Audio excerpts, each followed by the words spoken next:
Yeah.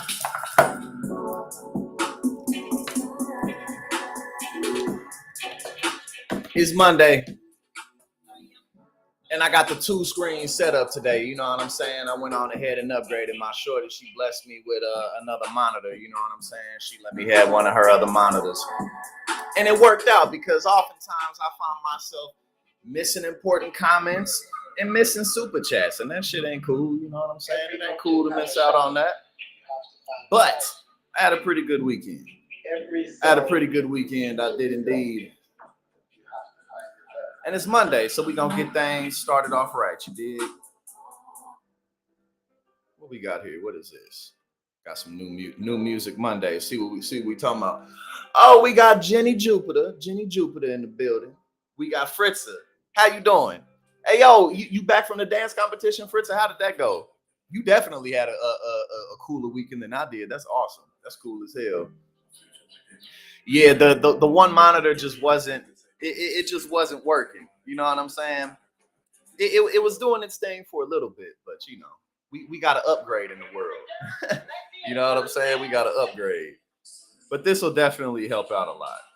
It'll help out a lot. So let's go ahead and get into the smoke and then the news. The smoke and then the news. Light it up. You know what I'm saying? A little bit of a different setup, you know what I'm saying? It look a little bit different. I got the camera up on a little angle over here and my screen for the stories over here, but it's not bad, you know what I mean? So if you got something to smoke on, go ahead and do it. Luke, we got Luke and the Dragon. Laugh Anyway in the building. Of course, we got Christina in the building. Christina, how was your weekend? What you have going on? Okay, here we go. Yeah, we going. It's always good to have some Afro beats playing. You know what I'm saying? So let me go ahead and get my bong ready. Take this hit with y'all, and then we gonna get into Monday's news.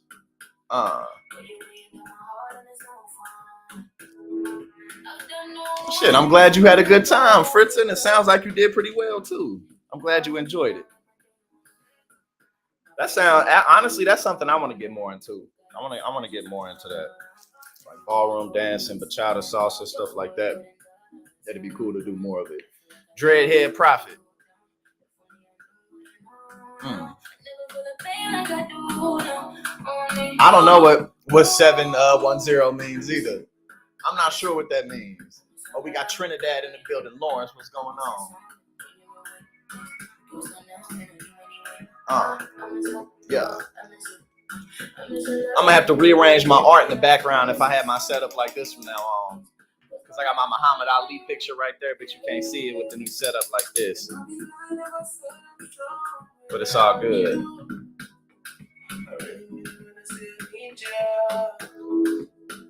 What's gonna be the first story? Apparently, as a matter of fact, I think the first thing we're gonna go over today, we haven't talked about George Santos in a couple of weeks. He went on some interview and compared himself to what's her name? Rosa Parks. Oh shit, my bad. He went on an interview and compared himself to Rosa Parks.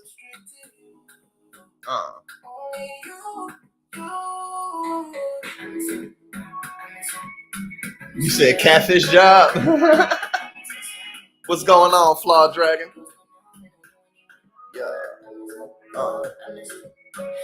Yeah, that boy George Santos, he went on some interview and was like, compared himself to Rosa Parks. He was like, you know, they tried to make Rosa Parks sit in the back, and they're trying to do the same to me. I'm not going to sit in the back, though. Like, dude, shut up. Please be quiet.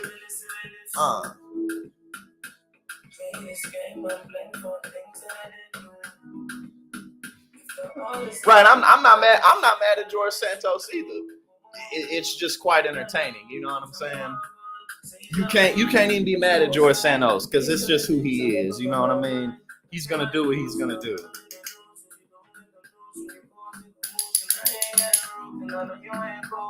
We almost ready. But yeah, George Santos honestly is just a comedy show for real. Like that dude, man, he really should have just dropped out of the race or dropped out of office. and then just done his thing on social media, been a social media sensation. I mean, he's a social media sensation right now. You know what I mean? George Santos is. It's like, bro, you know good and well you never had any genuine interest in doing that job. You know you did it. But George Santos isn't a rational thinker. So me sitting here talking about what he should have done in a rational way, he probably wouldn't have ever even ran for office because who the hell is George Santos? But anyway, we are now ready to take our hit and get into these stories. Put some currency on for this hit. It's only right. Some currency and some Larry June. You know what I mean? I need a lighter. Let me get my lighter. 1 sec. A lot of niggas lying, niggas rapping about me. I stay to myself, I stay to the wealth. Vitamin C, tab, my emotions, cheers to the health. All right. Here we go, my friends. It is a good Monday. It is July. It's the summertime, and we got a lot of work to do. So let's go ahead and get to it. It's like when Doughboy got out, everybody kicking it behind my homeboy mama house. I put up in that brand new old thing, sitting on them smoke things. How this chicken wings cold as my champagne. If you know me, you know that's all I bring. Great game, man. Gotta like it. Run that. It's like a movie, groovy, I'm having that. Back up this quick. You ain't about shit. Having big grip. Pack some shit. I got swag. Christina, it sounds like you in high demand. Definitely got to keep your crazy exes at bay. You know what I'm saying? Oh, and I believe as well, we talking a little bit about Casey DeSantis today. Hassan, where you at in the country today, Hassan? Excuse me. So let's go ahead and see what we're talking about today.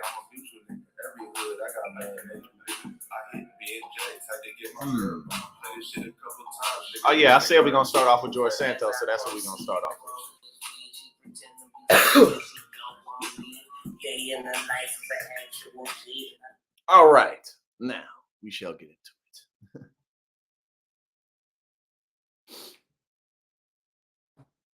Oh yeah, this screen setup's much better like this. It just makes it a lot easier.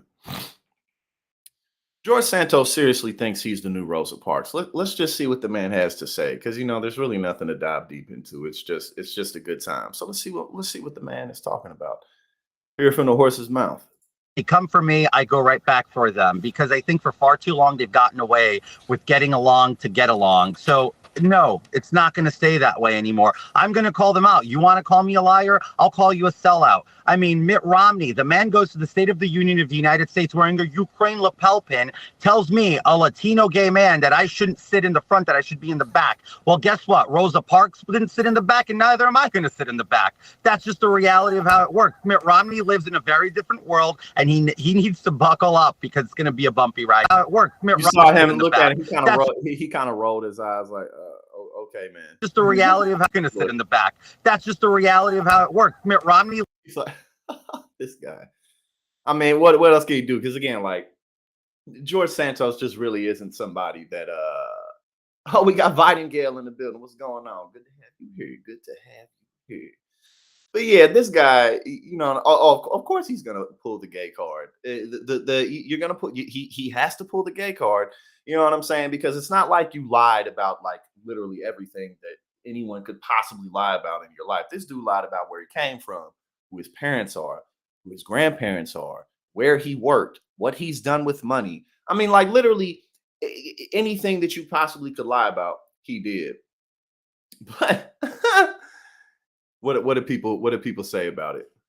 This guy is a special kind of crazy, and I mean the kind that belongs in a straitjacket. Well, he doesn't appear to be violent, which is good for the world, because he certainly is crazy. George Santos is definitely out of his mind. Hold on, you're a liar, civil rights journalist Soledad O'Brien said. You're no Rosa Parks. Go shush your embarrassing self. Yeah, so it looks like everybody's just it's shameful. Well, it's definitely embarrassing. But again, like George Santos is just one of those people. Mick Boy, you pointed it out perfectly. Um, you know, you can't get mad at this dude, and he's not in office now, so he's not. I'm pretty sure he ain't. You know what I'm saying? He done, and he's likely going to go to prison because he got mad federal charges against him, and when the feds come after you, they got you. So I don't know. Let's see. Yeah, here we go. Santos was arrested in May after being indicted on 13 federal charges, including allegedly taking COVID unemployment benefits while receiving a hefty salary in Florida at a company accused of engaging in a Ponzi scheme, misusing campaign funds, and money laundering. And I think the Jewish heritage, claiming he was black. This dude just. But it's really funny to see him and people like him. You know, it's like, you want to call me a liar? I'll call you a sellout. They're all liars. Like, yeah, politicians lie, but not like you. They don't lie quite like you. Because remember, most politicians, when they lie, it's practical, it's logical, it makes sense. And by that I mean, like, you're lying to get votes by, maybe stretch your record a little bit. You could say you gave more money to a charity than you actually gave. That makes sense. It's a lie, but it makes sense because you still may have given money to that charity. You're not going to be able to look it up and be like, oh, this politician just completely lied about absolutely everything. Typically, where politicians say they worked there. And then again, yeah, they lie, but the lies make sense. You know what I'm saying? So, oh, yo, oh my God, yo, Fritza, you and everybody was calling me because I got this double screen up. But oh, yo, oh my God, yo, do y'all realize that y'all are literally changing my life? And I'm not saying this just in terms of super chats or anything. Y'all keeping me going. You know what I'm saying? Y'all really keeping me going. Like, real shit. I be struggling. You know what I'm saying? I've been successful and I've been unsuccessful. I've been up and down, which I guess, that's the case for everybody. That's really not no different for everybody. But stuff like this really keeps me going, and all I can say is I'm gonna keep on going, and we gonna keep on building this, and we gonna keep on making big things happen. I thank you so much, Fritz. I love you. I appreciate you, and I appreciate you for sharing your good, some of you, not just your winnings, but your good weekend with me. You came in here with good energy. You always come in here with good energy, and just thank you, everybody. Thank you so much for being here. And given the fact that we started this thing off with George Santos, and given the fact that we got to celebrate now, you know what I'm saying? We gonna take another hit to that. We gonna take another hit to that. Thank you so much. Oh my God. Oh, we got Blair in the building. We got Blair. Look, we just took a hit, but we gonna take another one. We about to take another hit. Oh my goodness. Y'all are absolutely incredible. Jesus Christ. What we gonna listen to while we take this hit? Ooh. No. We're gonna put on some smooth Afro beats. Smooth Afro beats. And I know Fritz will appreciate that too. Get your bong ready and take this hit with me.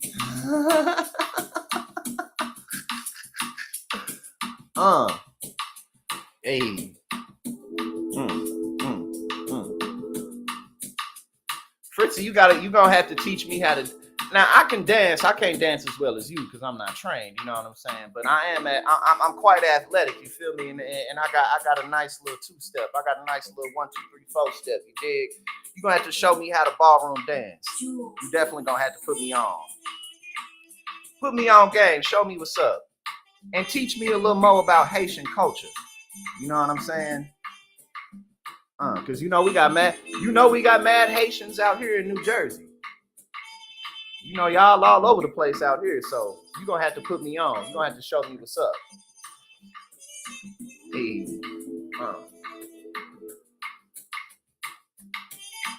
Oh, by Parliament, proof in the pudding. You said that sound like something that my dad put me on. My dad had me listening to that all the time. Well, funkadelic, all them people.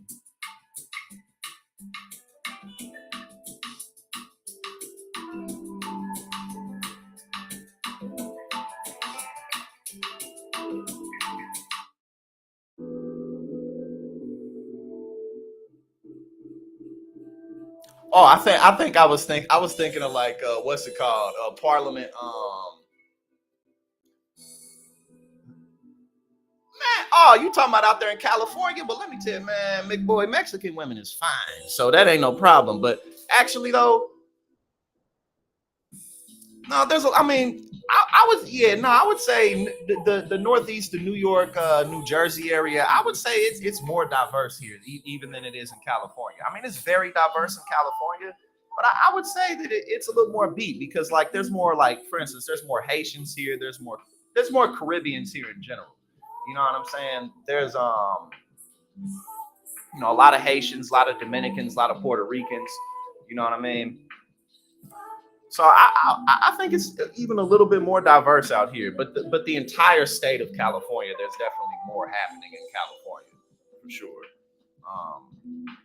But I mean, these are the two most popping places in the country. But yeah, the Haitians get shit popping up here.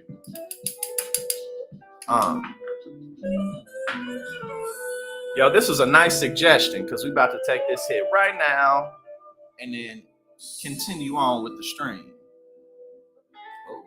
Oh, yeah.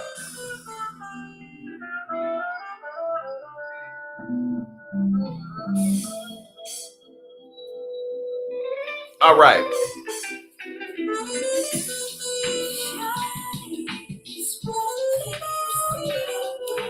If I recall right, I think Fritza, do you know if there's a decent Haitian population in St. Louis? Oh yeah, definitely. Actually, Blair, I actually used to live in Patterson. I used to live in Patterson for 2 years. All right, we're gonna take this hit in celebration. You know what I'm saying? We're gonna take this hit in celebration of Fritza, in celebration of y'all, and just in celebration of life, because it ain't gonna last forever. So let's do our best while we're here. You know what I'm saying?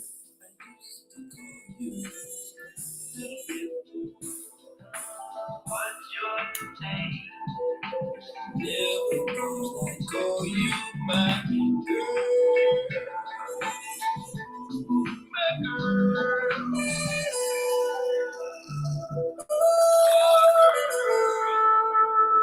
You're my girl.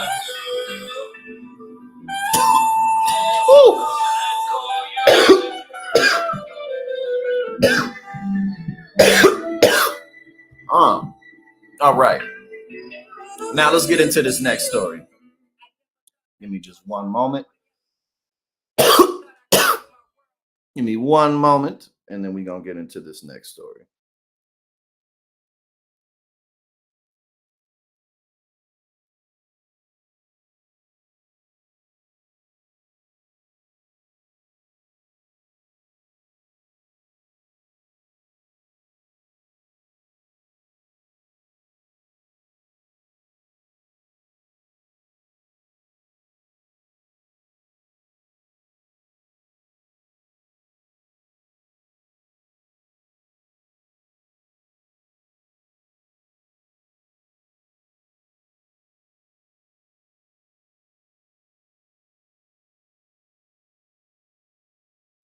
Now, the first story we covered was the hilarious George Santos debacle.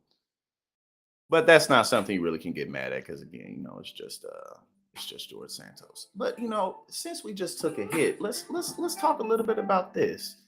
For y'all that's in California, you know what I'm saying? Are you looking for a little extra money? Are you looking to participate in some societal research? Are you trying to make a difference in your community while smoking weed and getting high? Well, then, this just may be for you. So let's see what's up with this. Light up a joint and get behind the wheel. Help California police study impairment in driving. uh, the California Department of Motor Vehicles wants to know more about what's going on when people drive while stoned. To that end, it is conducting a study to be overseen by researchers at UC San Diego Center for Medical Cannabis Research. And this actually is very important because one, now that weed's legal, well, not federally, but that it's becoming more and more recreationally legal just all over the country. You got to have regulations and rules around it. And the fact is that weed doesn't impact everybody the same. I smoke weed all the time. Most people don't necessarily smoke weed all the time, and if you don't, then your tolerance isn't going to be super high. So yeah, not everybody should necessarily be driving, while they're super stoned. So again, this type of research is important because it goes into metadata, it goes into statistics, it goes into liability issues, and overall, it does help to keep society more safe. So this is important work. Because again, if you don't smoke that much, and or you're somebody in weed, just you don't like it that much, because not everybody likes weed. It doesn't impact everybody the same way. If you're one of those people, then getting behind the wheel while you're stoned may be rather problematic. Um, so, but they're gonna have to get some, but also we'll have to see, like how are they gonna like monitor it? You know what I'm saying? Like, bro, blow a breathalyzer test. So it's definitely an interesting thing to talk about. But let's continue. Even though recreational cannabis was legalized in California 7 years ago and medical marijuana in 1996, the state has yet to come up with a system for regulating driving under the influence. This comes as no surprise as determining cannabis impairment as I'm sorry. This comes as no surprise as determining cannabis impairment is not as simple as confirming alcohol levels in one system. Yeah, definitely, because again, alcohol, you brought the breathalyzer test, and it doesn't necessarily hit you the same way, and it's direct, So, um, but also, so too, as we continue to legalize drugs, these are conversations that we can't run away from. You know what I'm saying?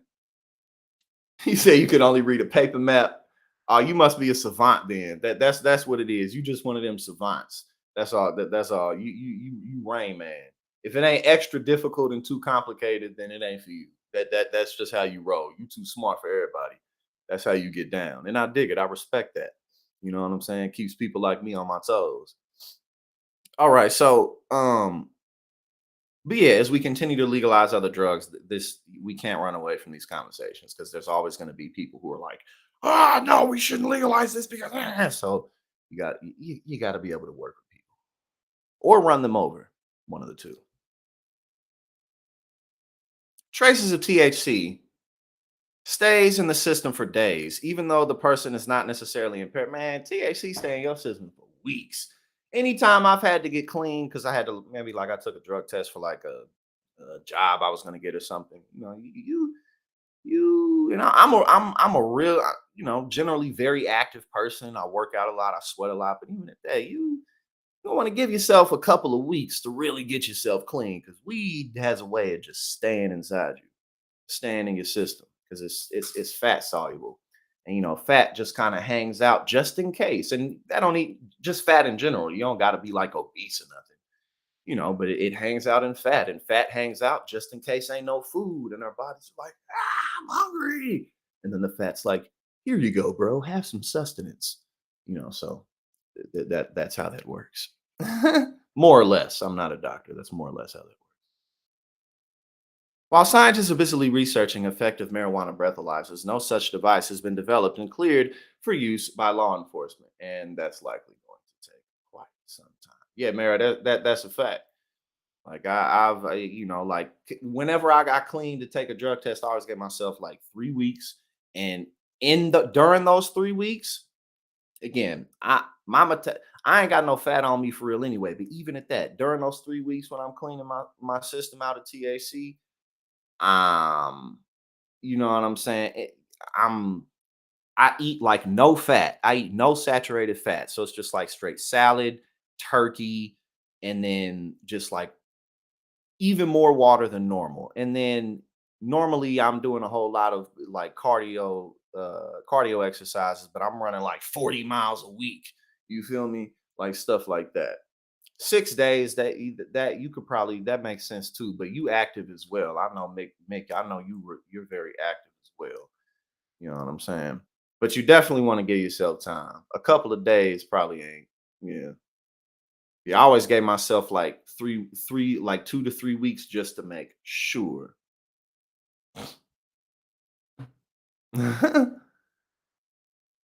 Let's see.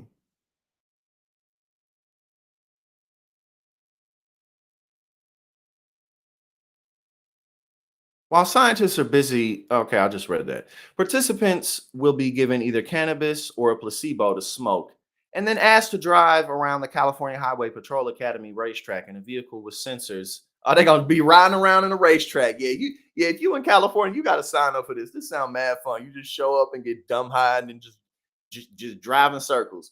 What did they say? Um, what did they say in South Park? Turn to the left sometimes. You remember that South Park episode where they was with the NASCAR and they was talking about Obama in that South Park episode because it was like Obama's. Well, I don't want to say it in this segment because it's going to get demonetized, but you know, Obama this and that and what have you. And then they was like, you drive real fast and I turn to the left sometimes. All right, Flawed Dragon, I appreciate you for being here. I truly appreciate you for being here. You have a good day at work and a good rest of the evening after you're done with work. Folks that are under the influence of narcotics or marijuana, narcotics, so that's definitely another animal. Narcotics or marijuana, they tend to react slower. I mean, that is true. Said CHP officer Vince Ramirez. The way they turn the steering wheel, the way they apply the brakes. And that is true, especially for people who, don't necessarily have a very high tolerance. "But I did everything right and they still indicted me." The most ridiculous man on earth, Donald Trump. Ramirez added that law enforcement has been trained to look for signs of impairment by closely examining a person's eyes and the way they speak, as they often talk slowly. The research has federal and state approvals, but is not yet accepting volunteers, though is expecting to begin looking for them soon. And I mean, weed does impair you. It does. I mean, like I'm high right now, obviously, but like let's be serious. If when I have to really give like a real presentation, because in these streams we kick it together, we go over stuff, but it's a relaxed environment. But like if I'm giving like a real presentation or I need to be really sharp, I ain't gonna be high. I mean, I'm not. I might, I might take like some Ritalin or some Adderall because that's gonna speed you up. But like, when you really need to be sharp and really need to be on point, I'm not gonna be smacked because you're slower. You are. You feel me? Like even little things I notice, like if I'm trying to memorize things, because a lot of the work I do are different things that I'm involved in. It requires a lot of memorization. When I'm really high, I can still do it, but it's harder. It takes longer. When I'm not really high, it's there. You feel me? Like it's sometimes when I'm high, y'all see me do it, I'll be like, I'll remember, but I mean, it's the truth. You feel me? So here we go. Folks that are under the more we look into how cannabis impacts driving, the better educated and better equipped we are to deal with it. The better equipped law enforcement is to deal with it, and the better equipped law enforcement is to deal with it. A similar project was conducted in Maryland this year. Question for you. Would you use marijuana and drive off while being watched by cops? That's what's about to happen in a new scientific study taking place here in California. Tonight, we're getting answers on how this could help researchers understand more about the effects of cannabis when it comes to driving a car. No, yeah, see, yeah, facts, Mara and Mick, exactly. You know what I'm saying? Again, like you know what's up. Like you're still there, but you're not quite as sharp. But I mean, that's kind of the point of weed. Weed is, you're relaxed, you chilling. That's kind of the point of it, So that's what it does. But yeah, when you need to be sharp and really there, yeah, you smoke later. You know what I'm saying? Let yourself be there and be quick. But yeah, no, y'all know what's up. California's Department of Motor Vehicles will soon be looking for volunteers to light up a joint and get behind the wheel. It would be a little intimidating, but I would still do it. No, I would not volunteer to drive a car under the influence of weed. It's part of an upcoming study on the impacts that smoking cannabis has on driving abilities. I would say no, I'm not brave enough to smoke a joint and get in the car, but I do appreciate the actual process of it. Those who take part will smoke either marijuana or a placebo, and then drive around the CHP Academy racetrack in a car equipped with sensors recording their actions and tracking their movements to within just 2 centimeters. They need to know how it is, before they start giving people DUIs. Recreational marijuana use has been legal in California since 2018, but unlike alcohol, where the legal driving limit is .08, currently there is no universal definition of illegal cannabis driving. Folks who are under the influence of narcotics or marijuana, they tend to react slower. The way they turn the steering wheel, the way they apply the brakes. So to make an arrest, officers are trained to look for signs of impairment. We look at the eyes, we listen to the way they speak. A lot of times they have a slurred speech or slower speech. Once you start to smoke something, your judgment changes. Lori Bergenstock with Mothers Against Drunk Driving supports more research into the drug's effects on drivers. The more we look into how cannabis impacts driving, the better educated and the better equipped we are to deal with it, the better equipped law enforcement is to deal with it. DMV is not yet accepting volunteers for the study, which has received federal and... So yes, if you in California, definitely look into this. I mean, why not? If I was in California, I'd look into this. I mean, it'd be fun. You probably meet some pretty cool people there too. You know what I'm saying? So I recommend it. I definitely recommend it. Now, hold on. I think I left something up. I'm about to. Okay, yeah. This double screen is definitely working a lot better. Oh well, Robin, I definitely hope that continues to go well for you. And just in general, ain't nobody shaming you over here. I used to do cocaine all the motherfucking times. I already know what's up. Even though those drugs are on completely different spectrums. Like I said, ain't no shame and ain't no judgment in here for that. You know what I'm saying? Because we some druggies in here. You feel me? So I definitely applaud you for putting in the effort. But hell yeah, shit, weed though, yeah, nah, you can't don't take away my weed now. I'll do my best to put the other shit down, but when it comes to my trees, nah, you needs to leave me the fuck alone when it comes to that. That weed is truly one of God's greatest gifts in this world. Hell yeah. All right, Twin Dragon, what's going on? Oh, Torchy, I'm glad you're here. Yes, indeed, I do. I have a live stream. I started I started this channel actually like over a year ago. Then I kind of I didn't tiptoe my way into it. And then earlier this year is when I started like doing like consistent streams. You know what I'm saying? And I also have now I have a show on Wednesday nights called Lock Talk that I do with a good friend of mine and Kamal. We had our first episode 2 weeks ago. We're gonna have our next episode this Wednesday. But yes, I definitely appreciate you for being here. Now let's see. We got some good stuff today. Actually, Mondays can kind of be a little slow.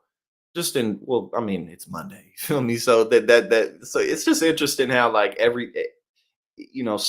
socially. Our behavior is just, we're all human beings and we all operate in a circadian rhythm in one way or another. So Mondays are just kind of slow for everybody, even in the press, even in politics, even in saying like, but today we got a lot of stuff going on. All right. Women's labor force participation hits record high. Oh, my bad. I'm still acting like I'm on one screen. Here we go. Oh, dope. Well, yeah, I truly appreciate you for being here. And we gonna keep this thing rolling. You know what I'm saying? We gonna keep on getting the community involved, and we gonna keep on making this channel pop. And we gonna make real things happen with it. Initiatives, get things going. So it's good to have everybody here. I appreciate and love all of y'all. U.S. labor force participation rate among 25 to 54-year-old women. So this is from, it looks like a little bit before 1960 until now. And with the rise of women having money and being able to tell men no, came the rise of the manosphere and the red pill community. With each passing dollar bill that goes into a woman's pockets, another man falls deep down into the whirlpool of misogynistic red pill content. That's basically how things went. You know what I'm saying? And that was a great segment, was it not? That I just did. That was like a beautiful advertisement for the manosphere right there. As women made more money, and because that's literally what happened. The share of women in their prime working years, who ages 25 to 54 are either working or looking for work, is at a record high of 77.8% for the third consecutive month, per the jobs data out. Yes. Oh, okay. Well, I guess that's it, but that's still nice. They're not going to dive deeper into it, but again, that's still good. Despite all the doom and gloom talk about women not coming back to the labor force after the pandemic, the participation rate is now higher than it was pre-pandemic. Boom. I mean, more women. I mean, and what honestly, women have always worked. Not necessarily in the same capacity with the same freedom that they have now, but like the idea that women just like have never worked is ridiculous. Like, women have always played the backbone role of society in one form or another. So women have been working, women have been independent minded. They may not have had rights, but women have always been human beings. So you let you let the prison walls down, and it's to no surprise that women do well. So it's not surprising at all. More women, women that I know, more women that I know than uh are passionate and ambitious and do their best, you know what I'm saying, than not. I don't know that many women who just like don't want to do anything. I mean, yeah, I know some women like that, but I mean, I'm not interested in them, so I don't really hang around them. But more so than not, women be working. My mom's still working. My people older, but my mom was always been a very ambitious, very hardworking person. It's not like, you know what I mean? Like, so that's why it's always so ridiculous when like, especially in modern times in these huge internet spaces where you have so many guys who just, men's communities where they all gather around to like hug each other because they have problems with women, basically. Women won't just do what I want them to do. They won't just fall in line. Like, women really ain't never been like that. And that's the funny thing about it. You know what I'm saying? Like, women have always fought back. Because it's just funny. Like, the idea that women are like different from men other than physically, there's really not much difference at all. So it's just ridiculous. These huge groups. Now, hmm. Okay, let's see. Yeah, my mother's almost that old. So yeah, I mean, it's women have always worked. You know what I'm saying? Like, and the more you look at history, the more you see that. It's like, damn, damn, like the things that women have done and gone through and like been responsible for throughout history. And you really look into it, it's like shit, we men are lucky that y'all ain't stronger than us. Honestly. Because man, the resolve that women have had throughout history is something to behold, for real. All right. Texas Democrat enters race to unseat Ted Cruz. I don't know anything about this guy. I don't know who this guy is, but let's see what's up. Texas State Senator Roland Gutierrez, a San Antonio area Democrat, is launching a bid for the U.S. Senate on Monday with the hope of challenging U.S. Senator Ted Cruz in 2024. Gutierrez gained attention during the last legislative session for his huge push with gun restrictions following the mass shooting in Uvalde, Texas, that left 19 children and 2 teachers dead. I'm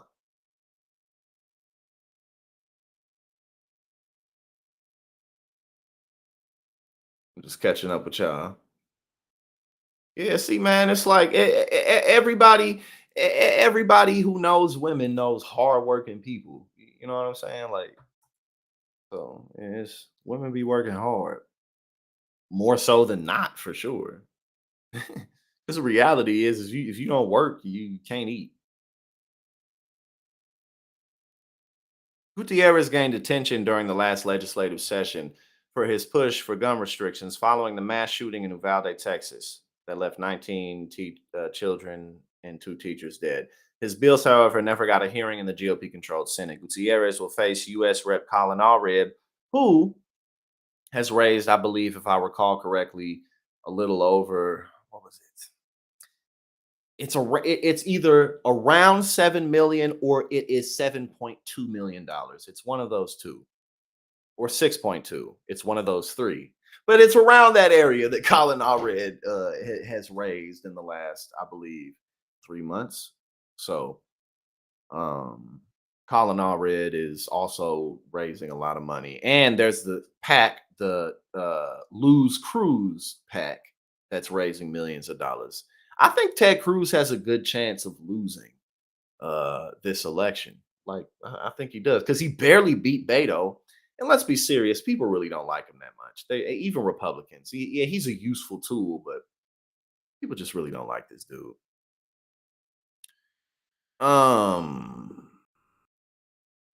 Yes, 6.2 million. There we go. It was 6.2 million in the first 2 months. Yes, I knew it was around there. I told you. I was like, it's either around 7 million, 7.2 million, or 6.2 million. And there we go. And see, if I wasn't high, then I would have got the 6.2 million right the first time, which goes back into our conversation in our last story earlier. That's hilarious. But yeah, so 6.2 million. Cruz, who is seeking a third term, is seen as one of the few vulnerable Senate Republicans in next year's elections. Man, let's get this dude out of here, man. Let's get Cruz up out of here. Lose Cruz. Let's do it. Let's do it. Let's get this guy out of here. He continues to be a polarizing figure, facing criticism over his response to the May 6th mass shooting in a Dallas suburb and his visit to Cancun in 2021 during a deadly winter storm in Texas since last facing re-election. What do they call him? Cancun Cruz? Yes. He beat El Paso Democrat Beto O'Rourke in 2018 by less than 3 percentage points. No Democrat has been elected to the U.S. Senate from Texas in 1988. I don't think Beto really can successfully run for any other office because he's lost too many times, and that, I mean, you know, that's just real. He definitely can be a huge political figure, but he would need to wait a while before he ran again. He's got to kind of let the dust settle a little more before he would try again in any type of real capacity. But he should definitely continue. He should absolutely continue his political activism. Oh, Fritz in there with the childrens. She in there with the childrens. She in there with the kiddies. Hope they're having a good time on this Monday. Yes. Appreciate and love all of you for being here. Gutierrez, 52. Okay, so that's a good age. That's a good age to enter the Senate. Because like late 40s, early 50s for politics, that's still young. That's, and also, like, if you've been like on it, you know, pretty much your whole life, then by the time you're in your late 40s or 50s, then you likely have like a decent set of skills and a decent resume. Not to say like, hold on one sec. Not to say like that your resume has to be like crazy impactful, but you've likely done a decent amount. Hold on one second. I gotta let somebody. One moment.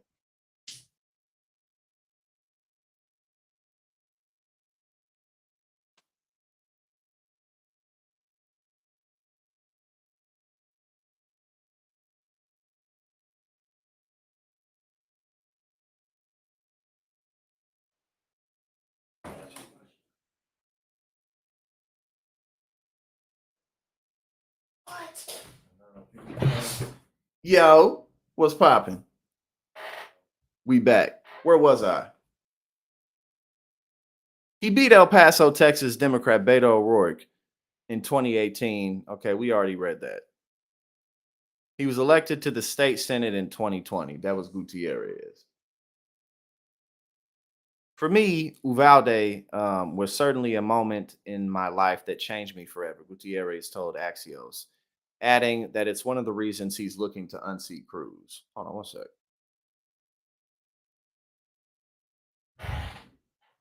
Check on this real quick. All right, here we go.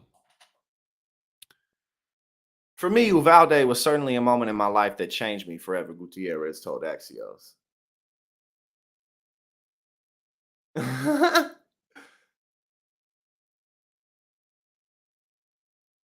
Hold on, what you talking about? Oh, you talking about the election when you talking about Ted Cruz winning? You said that one was gerrymandered. My bad, Joe. We gonna get back into it. When I post this earlier, I'm gonna cut all of this out. All right. My platform is going to be used on solving the real problems, not creating the boogeyman, not blaming whoever that marginalized person is, Gutierrez says. Gutierrez says he has much more experience as a public servant than Allred, whom political analysts consider a front runner in the primary. Well, I guess that would definitely be a strong pitch, you know what I'm saying, in terms of his positioning within the race. But Allred seems to be rather decent. I mean, I don't know. Actually, no, I think he ran on like affordable housing and a few other things like that. I'm pretty sure. Cruz spokesperson Nick Maddox said in a statement Monday that the campaign welcomes Gutierrez to the race, adding that Texans will see Allred and Gutierrez slug it out for who can be the most radical leftist in the state. The most radical leftist. It's so cheap and it don't mean nothing no more. And especially given the fact that Ted Cruz won his last election, which Jenny pointed out was rather gerrymandered by less than 3 percentage points. You know, who can be the furthest to the left? Like, dude, shut up. You finna lose. Ted Cruz gonna lose. And this race will be more interesting than the presidential race for sure. The presidential race is really, I mean, yeah, there's going to be a lot of attention around Trump and Biden, but there's really not much going on other than a Trump v. Biden rematch. Let's see. Torrey Gavito, president. Meanwhile, hold on. They say, meanwhile, Senator Cruz will continue to passionately defend Texas and delivering real results for 30 million Texans. President of Way to Win. Okay. Gavito says that's because both are bringing up fire in their bellies that Texans need to see more and more often. All right. Welcome more to the party. So now we got, what's the name? We got Ronald Gutierrez. We got Colin Allred. And we got the Lose Cruz Pact, all raising millions to defeat Ted Cruz, who needs to get up out of here for sure. So, hold up. Let me see.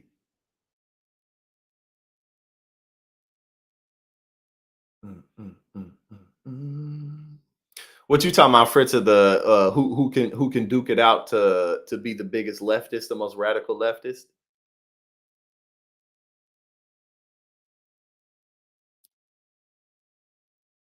Okay, here we go.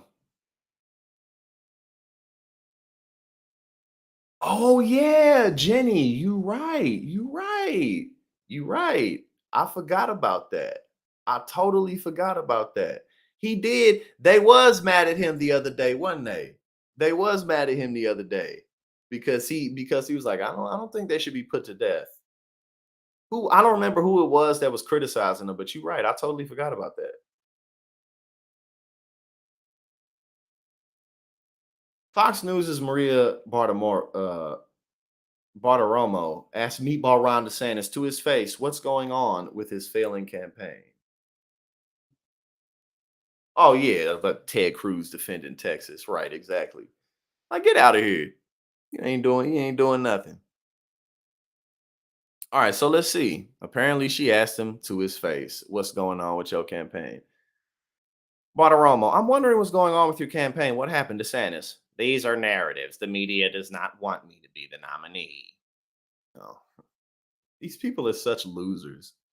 Yeah, and you've done a great job pushing back against woke. We know that. But I'm wondering what's going on with your campaign. There was a lot of optimism about you running for president earlier in the year. But here's this weekend's headline from the Politico playbook. Failure to launch. Florida Governor Ron DeSantis' campaign to topple Donald Trump has stalled. We are way behind, says a top DeSantis PAC official, sounding the alarm. Well, at least she's kind of like supporting him. You know what I'm saying? At least she's kind of supporting him because she's like, what's going on? But like, you can hear the like inflection in her voice. She's like kind of trying to prop him up a little bit. What happened? Oh, Maria, these are narratives. The media does not want me to be the nominee. I think that's very, very clear. Why? Because they know I'll beat Biden. But even more importantly, they know I will actually deliver on all these things. We will stop. Nah, bruh. The media doesn't want me. Bruh, what the media, you sitting on Fox News right now, being helped, being supported. The media, generally speaking, other than left-wing outlets, supports you rather strongly. And up until you started flailing around, the media supported you even more strongly. And then you started doing really bad and they saw that this guy ain't got it. And people criticize you. But it's just such a stupid excuse. This guy's really bad at this. Like I said the other day, he just strikes me as a person who right, like she mocking her, but trying to pretend like she not. But she, like I said, Ron DeSantis seems like he's just winging it. Like he really doesn't want to do this, and he really doesn't like being governor, and he really doesn't know what he wants to do with his life, and he just, you know what I mean? Like that's kind of Ron DeSantis. He's just like that's what I think of when I think of Ron DeSantis, a man who ain't got no plan. And it's showing. But that's hilarious. There's really nothing more to comment on it. It's just funny. Because since he's entered the race, his polling has just you know what I'm saying? Down, down, down. Ever more fast. Sinking, sinking, sinking. All right, here we go. Now what? We have several more. The last three are a little funny. Now, yeah, I want to see them debate, right? I want to see Christie on stage with everybody. I want to see all of them on stage, especially via Trump. That's going to be a show. All right. Hold on. I'm trying to get this thing.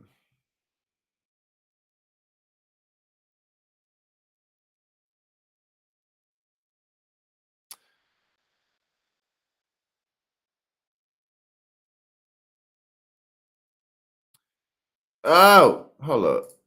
This thing tripping. This thing tripping. I can't get it. Okay, there we go. Now it should work.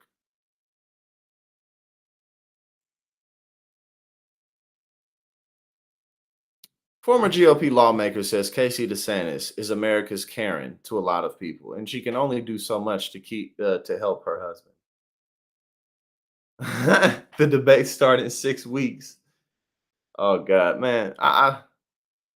It'll be interesting if Trump doesn't. Oh yeah, the DNC they should debate too. I mean, it's not like, bro, just Biden, just get out there. Go ahead and hit a line of that coke that they found in the office. Do a couple of them lines. You'll be on point. You'll be good. You know. But yeah, it'd be surprising actually if Trump really didn't debate.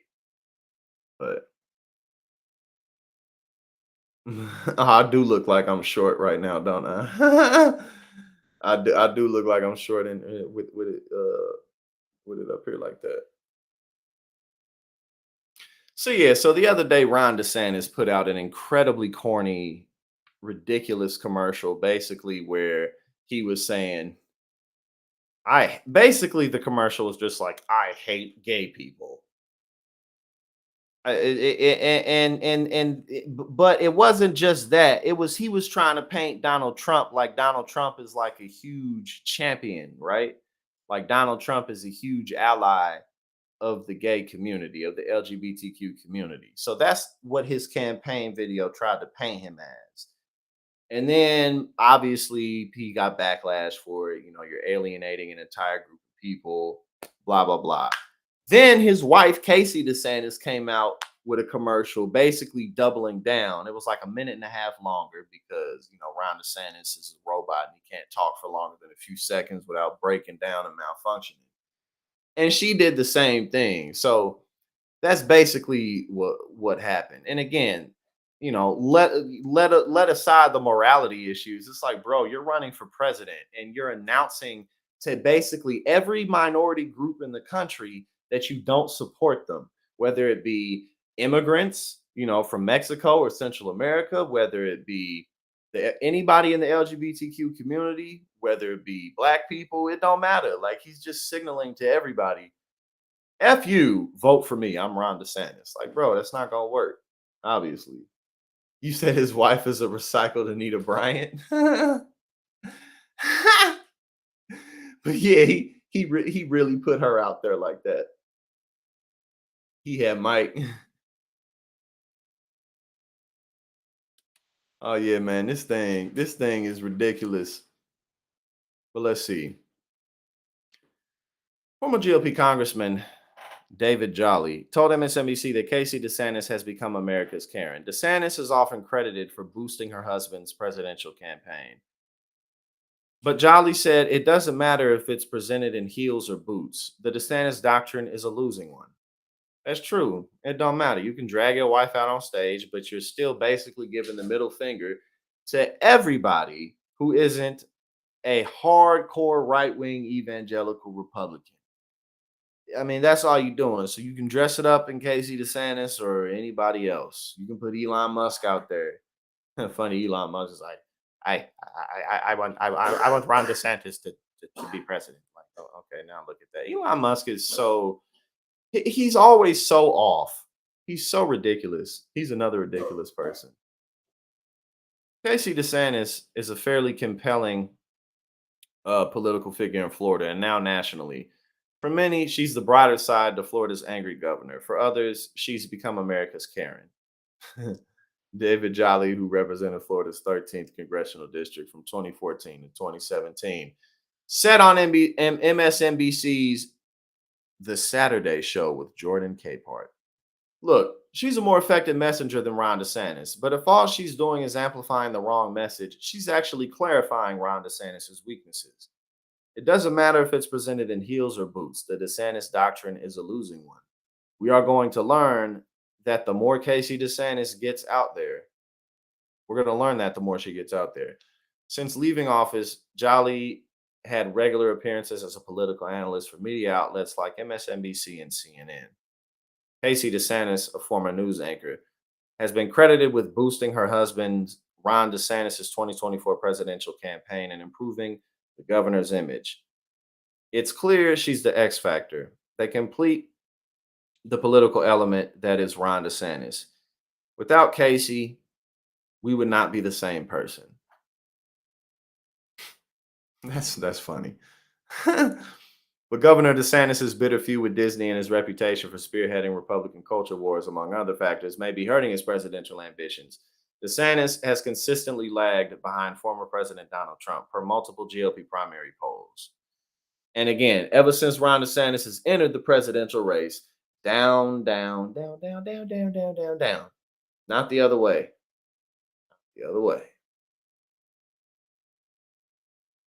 Do y'all think that Ron DeSantis is going to end up dropping out of the presidential race just because he's doing so bad?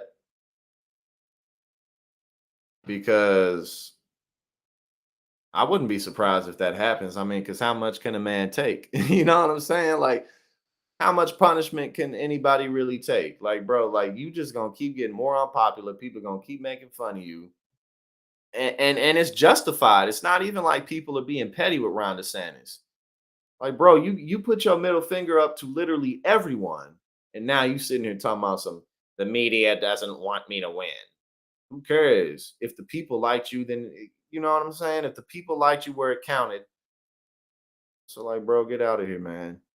Like, what are you talking about? You sitting up here on Fox News talking about the media don't want you to win. Fox News is the most watched news network in the country. All right, now what we got?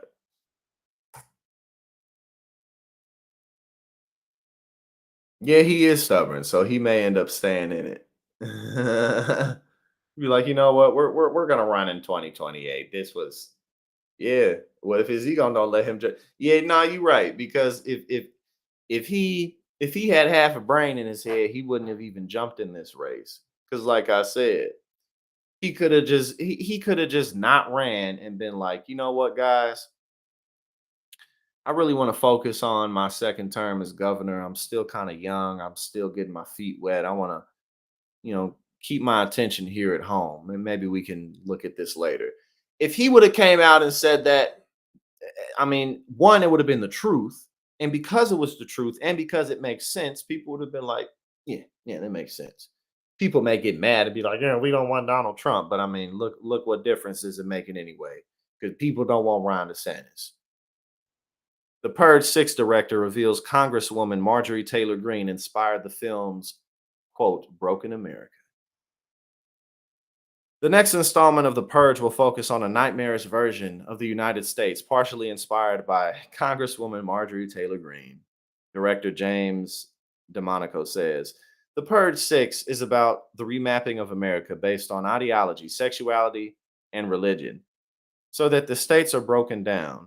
You have your black state, you have your gay state, you have your white evangelical state, and it's really a broken country, he recently told Collider. What's so strange is that Marjorie Taylor Greene, I'm not going to say more than her name there, recently wished for an America like that. Which to me, just all, if you're black, go here. If you're white, go here. If you're Asian, well, Asian is too broad. If you're Vietnamese, go here. If you're from Laos, go here. What's so strange is okay, she just said that. It goes against everything that America stands for. DeMonico, yo, look at that. That's hilarious. That's definitely her. Yo, she crazy for real. Like I told you, she one of them type people you had to keep your eyes open around somebody like Marjorie Taylor Greene. Cause she'll throw hands with you. She ain't scared. And she crazy. Monaco is gearing up to direct the sixth installment of the Purge series, which imagines what the United States would look like if all crime was legal for 24 hours. He explained that the Purge 6 will show a broken America where one state is chosen to purge at a time. Imagine like if that would be so ridiculous in real life that actually happens. Like for one day, I don't really care. But yo, that's funny because that is definitely her. The writer and director who has been part of the franchise since the beginning said Purge 6 is his way of looking at the country now. For 6, I was extrapolating on the Discord and taking it to its furthest, as far as you can take that idea of what's going on in the country and the political landscape. DeMonico is likely referring to Greene's statements from February calling for a national divorce, in which he said, "We need a national divorce. We need to separate by red states and blue states and shrink the federal government." Everyone I talk to says this. Everyone's saying this. Yeah, everyone thinks that.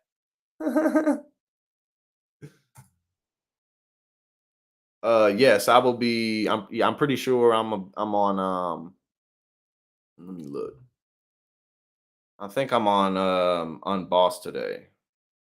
Yes, I will be on at 4 o'clock with Nina Turner. And Thursday, I will be on the watch list. So yes.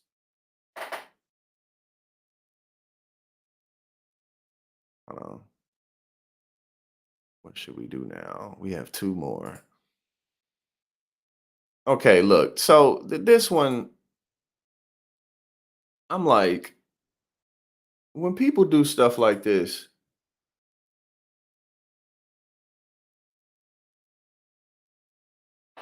right, the purge mask is definitely her. Definitely 100% her. Now, people kill me when they do stuff like this. It's like, you know, knowing when to stop is important. You know, it's like, and yesterday I was poor, but today I have millions of dollars worth of, like, bro, you clearly stole the money. You know what I'm saying?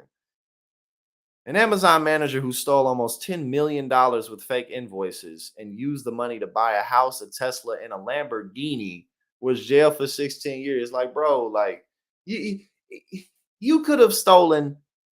You probably wouldn't have gotten away with it anyway because it's Amazon, but you could have stolen way less than that and been just fine. And put it into something that accumulated over time instead of just like, oh, I'm gonna buy Lambos and Teslas and Rolls Royces. Like, bro, like who you think you like, bro? Like, you a manager at Amazon. What the hell you doing driving around in a Lamborghini? These people be like, bro, was it worth it? Now you finna be in for 16 years. A former Amazon manager, okay, 16 years, $9.4 million. Like, bro, that's so much. Like, you could have done so much less than that. And these people are, yeah, greed. That's all it is. The greed be getting people busted. Think about like Sam Bankman-Fried. Like, bro, like you could have gotten away with that for a lot longer if only you didn't let your greed run away from you. Karika Wortham worked as an operations manager at an Amazon warehouse in Smyrna, Georgia. I never heard of Smyrna before. Smyrna, Georgia, between August 2020 and March 2022.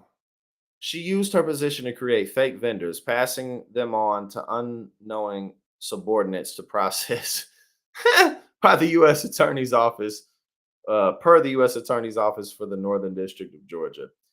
She would then make fake invoices for these vendors linked to bank accounts that she and her accomplices controlled. Wortham conspired with Brittany Hudson, whom she was dating during the scheme. Hudson ran Legend Express LLC, which was contracted with Amazon to deliver packages to customs per the U.S. Attorney's Office. The couple used the proceeds of these fictitious invoices to make purchases, including a $1 million home, a Lamborghini Urus, a Dodge Durango, and a Tesla Model X. Oh, it's just not. It's still. I mean, it's just not worth it. I mean, because at the end of the day, stuff like this is for the sake of what other people think. It really is. Um, I don't even need to go in and explain it, but because y'all get it. But doing stuff like this is just so that other people can see you in a better light. And now you finna be in jail for 16 years. Wortham also worked with other employees at Amazon, including one working in loss prevention and a senior human resources manager, to execute her scheme. The two workers provided Wortham with additional names and social security numbers to create more fake vendor accounts. These people thought they was finna get away with defrauding Amazon. Amazon is like the biggest corporation on the planet, pretty much. Oh my God. Nah, gee, I don't think these was privileged people. I think these was just some hustlers, and they did too much. I don't think these was. I think they was just. I think they was just dumb. Like $10 million. Oh my goodness. She faced further fraud charges for fabricating court documents to close a deal with a cruise franchising company to franchise a hookah lounge in Atlanta. Like, bruh, like,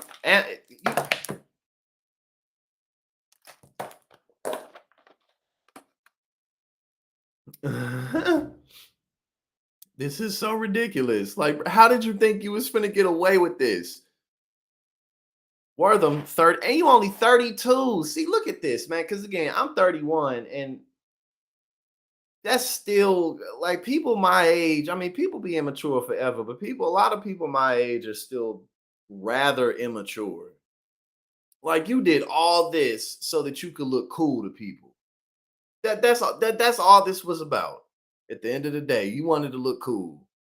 You wanted people to think that you was all that in a bag of chips. That's what you wanted. And that's natural. It's natural. But again, you can't let it run away. You can't let it get too much. You can't let it run away from you. You can't let it get to your head. It's really not that important. People really don't care. Like people still not gonna care. Just because you pull up in some fancy car, people really don't care. People see fancy cars quite often, actually, and they go right on about their day. Like they people be worrying about their own problems.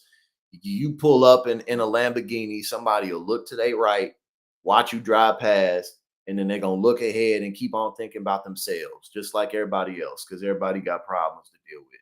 People got kids, people got bills to pay. Ain't nobody thinking about you in that Lamborghini. Don't nobody give a damn. If you want a Lambo, that's great. But stealing $10 million to get it from the biggest corporation on the planet, not smart. The home and cars bought by Wortham have already been seized, along with $2.7 million in cash from multiple bank accounts. This individual stole millions from a business that employed her, exploiting not only their trust, but our nation's financial systems. And again, I ain't even mad at you for stealing. Honestly, I'm not. But $10 million? What is wrong with you?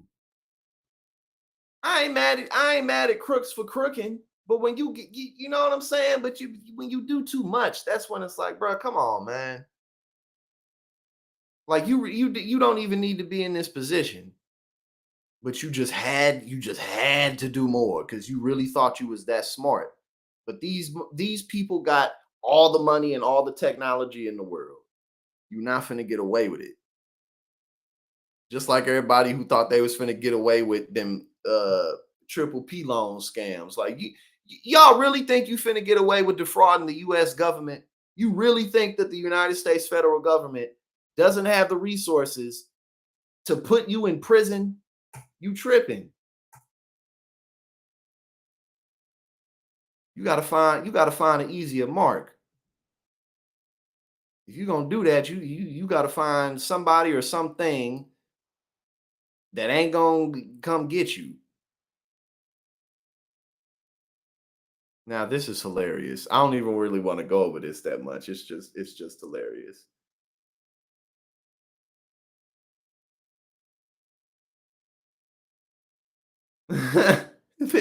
Right, there you go, G. That's exactly right there. There you go. It's like come on, man. Now nothing says I'm innocent like trying to get someone assassinated who accused you of something. Influencer hit with RICO charges after hiring hitman to kill follower who accused her of running a scam. One of your followers, you tried to have one of your followers killed because they accused you of something that you clearly was doing. This ain't even somebody close in your life. This just some random person online. You know what I'm saying? Like this just some random person online. What is wrong with you? People be tripping. Again, man, social media. So, I mean, you know, there's good and bad and ups and downs, pros and cons to everything. So I'm not sitting here saying like, oh, social media, because no, social media, in fact, is a good thing. It does a lot of good. But just like anything else, there's a lot of bad that comes with it. And one of them is just taking it too seriously. And the younger the generation goes, the more people are hooked on it because you grow up with it. I'm old enough to where I remember when Facebook first came out, but the younger and younger you go, I mean, think about this.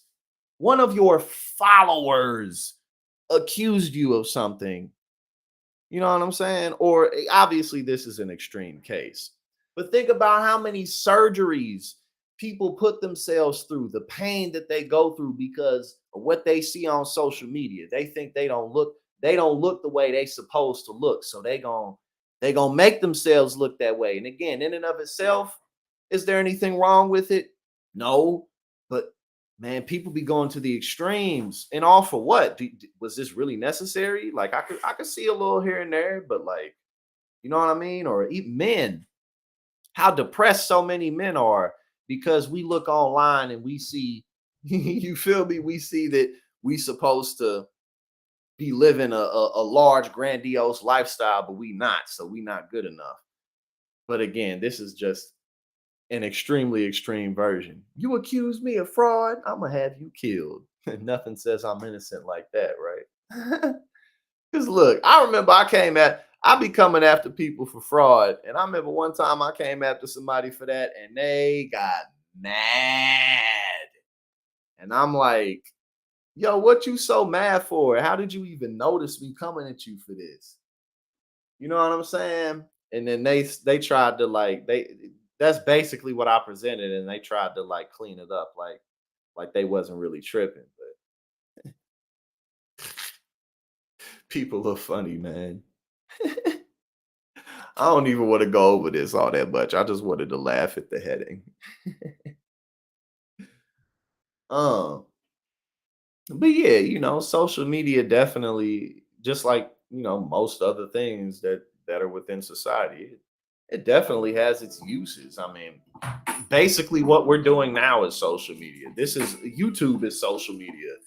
You know what I'm saying? Like, it allows people to connect. It allows you to stay up to date with people and keep in contact with people that you otherwise may never see.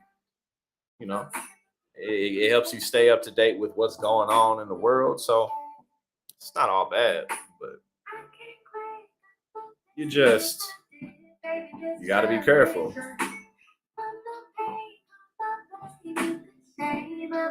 Especially if you got kids. We had a fantastic. Oh yeah, I'm interfering with it. You right? Yeah, no, that. There you go. They gotta go. She gangster. That's all it was, Fritza. She just a gangster. She just had to let it be known that she a gangster for real. Yes, my door's fixed in that I can still get in and out of it, but I need maintenance to come and fix like a portion of the door. But the rest of the door is fixed though, yes. That was hilarious when that happened. Went to open the door and the door was like, nope. Nope, you gotta stay in here unless you want to climb out the window. I was like, bet. Climbed out the window, got my food. No weapons formed against me shall prosper. Kiss my ass. You know what I'm saying? That's the attitude.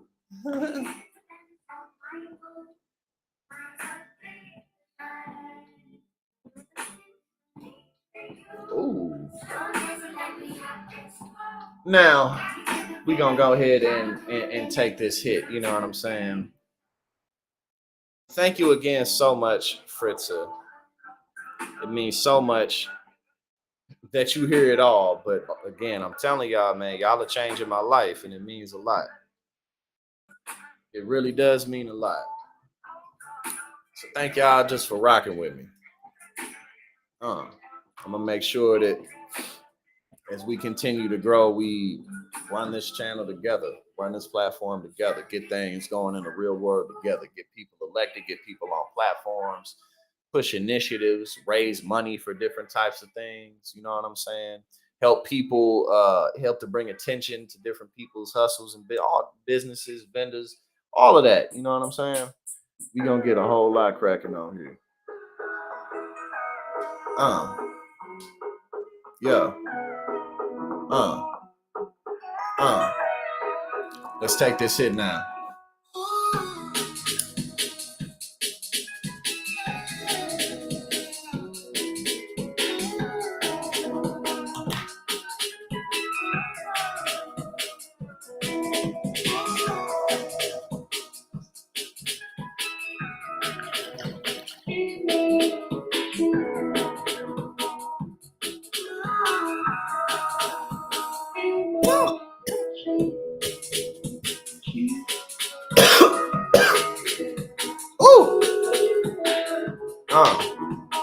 One more for the road. You know what I'm saying? This sound like some song. Like this is a little nice little groove, but it sounds like a song some little kids would love.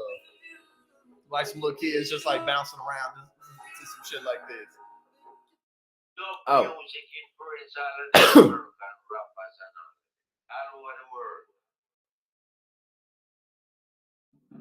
Hold up.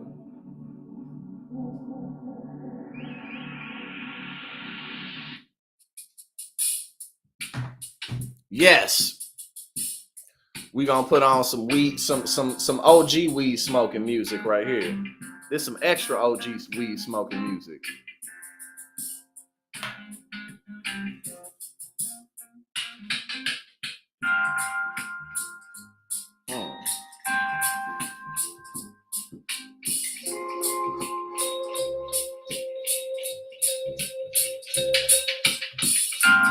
Here we go.